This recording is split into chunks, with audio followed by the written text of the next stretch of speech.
Agroecologic Sendirian Berhad aims to provide tools and skills to navigate through the multifunctional aspects of food security and environmental concern in collaboration with multiple stakeholders in various industries and agencies to manage those complexities to achieve profitable sustainability for all. 50 farmers at Tenggilan began training in the system of rice intensification, or SRI, with Agroecologic's facilitators, organized by the Honorable Datuk Wilfred Bumburing.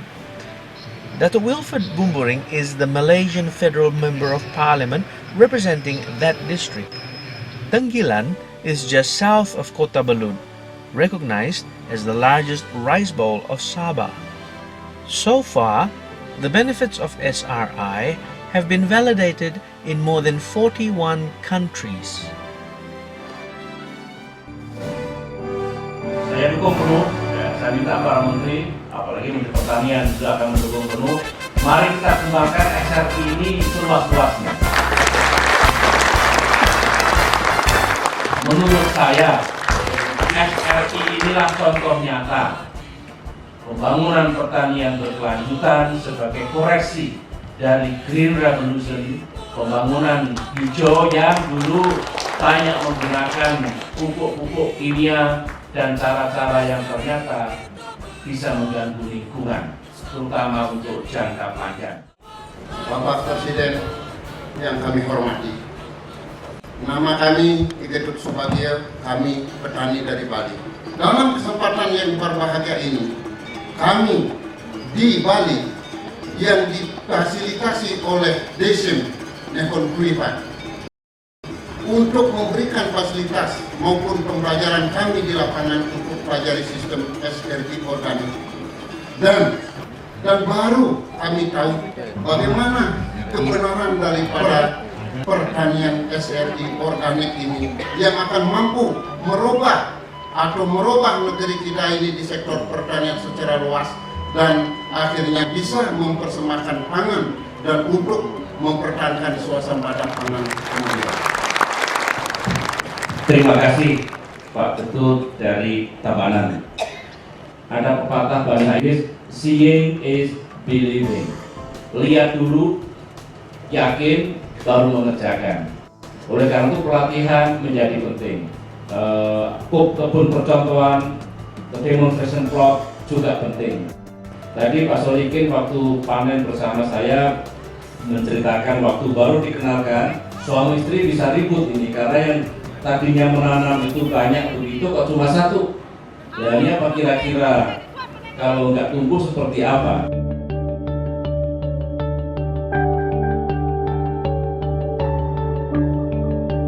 Tapi setelah melewati fase 1 hari, 3 hari, 7 hari dan seterusnya, ternyata teknologi ini tidak keliru dan bahkan mendatangkan berbagai kemajuan dan peningkatan.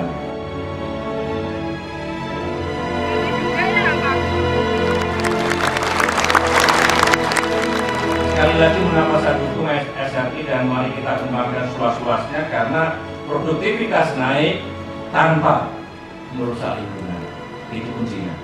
Jadi saudara bertanggung jawab pada anak cucu kita, para generasi mendatang, jangan dihabis-habiskan yang ada di tempat kita ini tanpa memikirkan nasib mereka.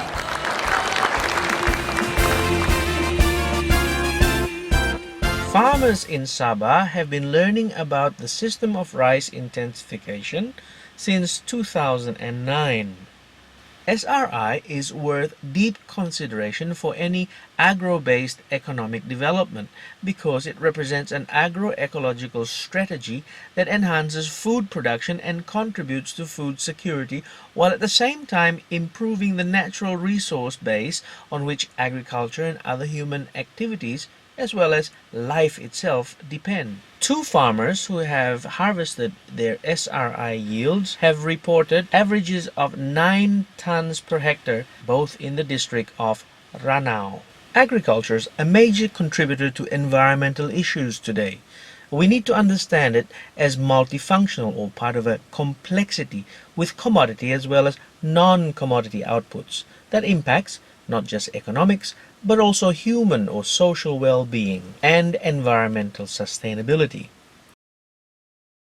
And for Victory, thank you very much for coming to Sabah. And to be honest with you, when the organizer first approached me, they told me about agriculture. I said, my ministry has nothing to do with agriculture.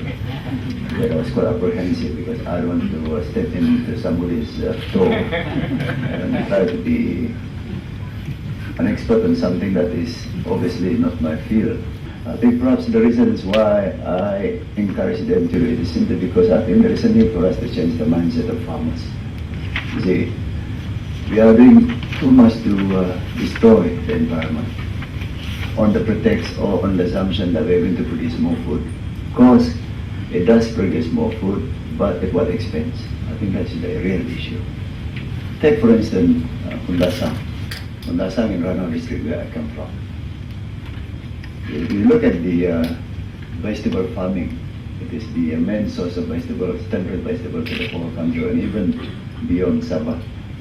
But in the process, they had practically polluted the river that runs through up to Ranao, and that river really run through the length and breadth of Sabah and ends up in somewhere in Sinakan, Datuk.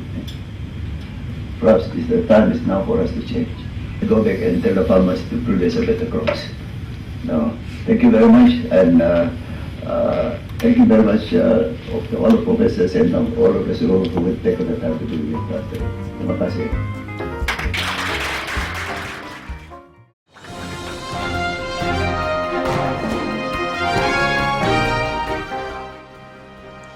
Sandwiched between two five-star resorts is a floating village in Kota Kinabalu.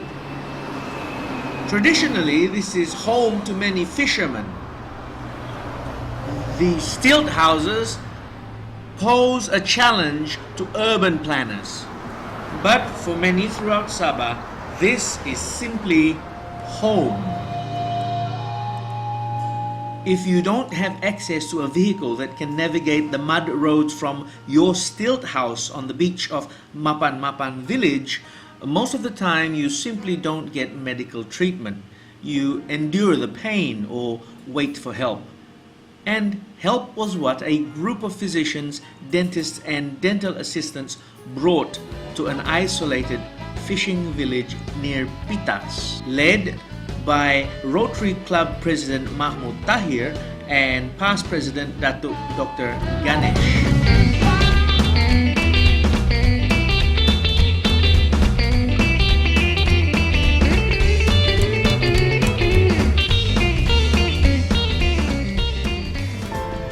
Over 70% of the world's poor in developing countries live in rural areas and are directly or indirectly dependent on agriculture for their livelihoods.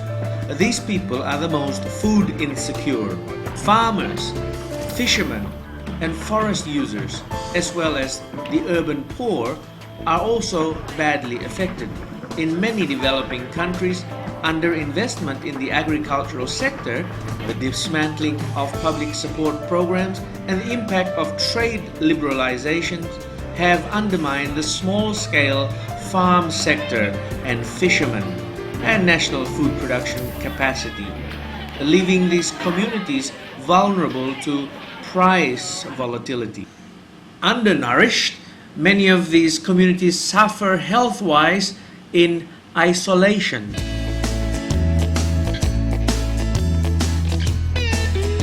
Today is 28th of November, year 2010, and we are having the medical outreach program. Our Rotary Club of Kota Kinabalu South. This is one of those outskirts. The place is quite far off from Kota Kinabalu, more than 300 kilometers, I guess. Rural area projects that we do usually do twice yearly. and this is the first project for the year, and we are choosing this place almost at the tip of Borneo, in the district of Pitas. We are already in this place, so we're bringing doctors. So we have 2 doctors doing general medical checkup. Then we have a dentist.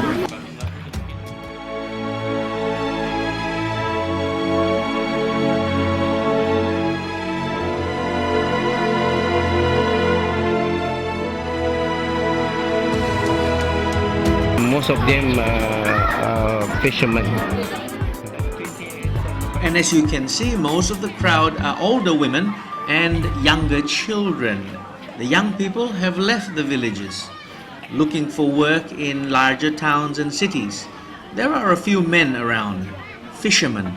So we asked them, how's the catch these days? Dulu banyak ikan. Banyak, Berapa banyak dulu? banyak lah, macam 30 kilo, 50 kilo. Sekarang sisa berapa? Sekarang 2-3 ekor Dulu 50 ekor ada. ada. Berapa Sekarang tahun lalu itu? kurang ada 10 tahun lebih lah. Makin hari makin kurang ya? Ya, Itu kira-kira kenapa itu sebabnya? tidak tahu. Ibu sini tidak tanam padi. Tiada tanam. Ya, kalau dikasih kesempatan untuk pertanian padi mau ikut ya? Di mana? Tanam padi di bukit. Kalau ada boleh juga. Boleh juga ya? Ya.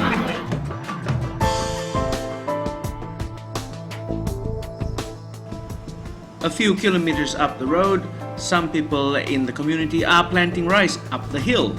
This might be a good supplement for their income. Converting fishermen to land-based agriculture, growing food cash crops such as organic rice, will be worth trying, especially if they can make good use of intuition about life below the surface of the sea. In this case, it would be about developing an appreciation for soil biodiversity below the surface. It's probably hard to imagine, but each of these rice plants started off as a single seedling.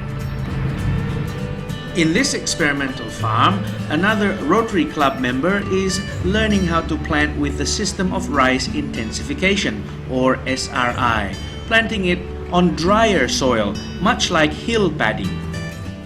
The 6 steps of SRI are as follows. Plant young seedlings at about 7 days old and plant 1 or single seedlings instead of many in one position. Plant in wider spacing, say 30 by 30 centimeters square grids. Intermittent irrigation is practiced where the water comes on and off but never flooded. Weeding or soil aeration is practiced every 10 days until 40 days old.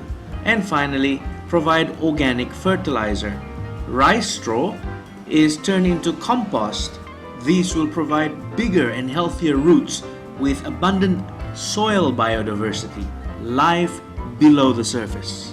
The use of organic instead of chemical fertilizer will be better for marine life and for fish. Besides, they produce bigger and healthier crops like this SRI sample versus a conventional rice plant. This is Linta Superstore in Damai. And this is where the organic SRI is being sold in Sabah. For now, sitting on the bottom shelf of the organic food section is a possible solution for poverty alleviation and food security for many of Sabah's underserved communities, smallholders and even fishermen, selling at 13 ringgit and 80 cents per kilo.